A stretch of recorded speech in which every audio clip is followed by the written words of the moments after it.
కోటగారు అని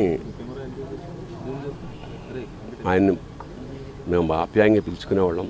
నాకు సినిమాల్లోకి వెళ్ళక ముందు నాటకాల నుంచి కూడా బాగా పరిచయం.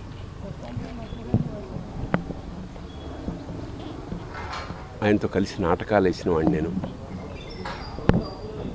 చాలా అంటే ఒక కమిట్మెంట్ తోటి తపన ఉండేది విపరీతంగా. అంటే సినిమా యాక్టర్ అవుదాం అని ఎప్పుడు అనుకోలేదు. బట్ నాటకాల్లో బ్యాంకులో పనిచేస్తున్నప్పుడు ఒక మధ్యతరగతి ఇంట్లోంచి బయలుదేరిన అతని ప్రయాణం అంచెలంచెలుగా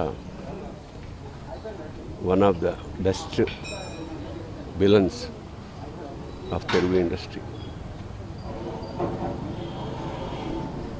సరే, మామూలుగా సరదాగా మాట్లాడుకునే వాళ్ళ కోటగారి నేచర్ ప్రకారం మాట కటువుగా ఉండేది. సరే, చిన్నప్పటి నుంచి నాకు తెలిసిన వ్యక్తి కాబట్టి పెద్ద పట్టించుకునేవాళ్ళం కాదు. ఎన్నో విషాదాల్ని దాటుకుంటూ మహోన్నత శిఖరానికంటే యావత్ భారతదేశం అతన్ని గుర్తించింది.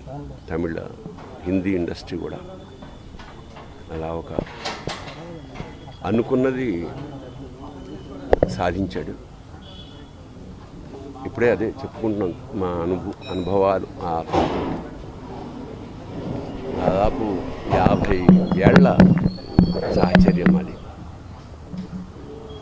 పైగా కుటుంబం, చిన్నపిల్లలు మా ఇంటి ఎదురుగుండా ఉండడం వల్ల మాకున్న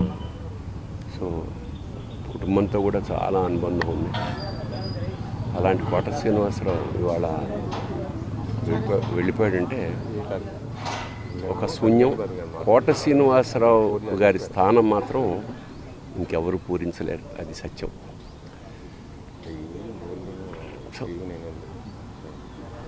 ఆయన మనశ్శాంతి, ఆయనకి ఆ పరమేశ్వరుడు ఆ కుటుంబానికి ఆయనకి మనశ్శాంతిని కలిగించాలని మనస్ఫూర్తిగా ప్రార్థిస్తూ, మాకు కూడా కొన్ని వందల వేల అనుభూతుల్ని మిగిల్చిన కోట ఇవాళ కూలిపోయింది.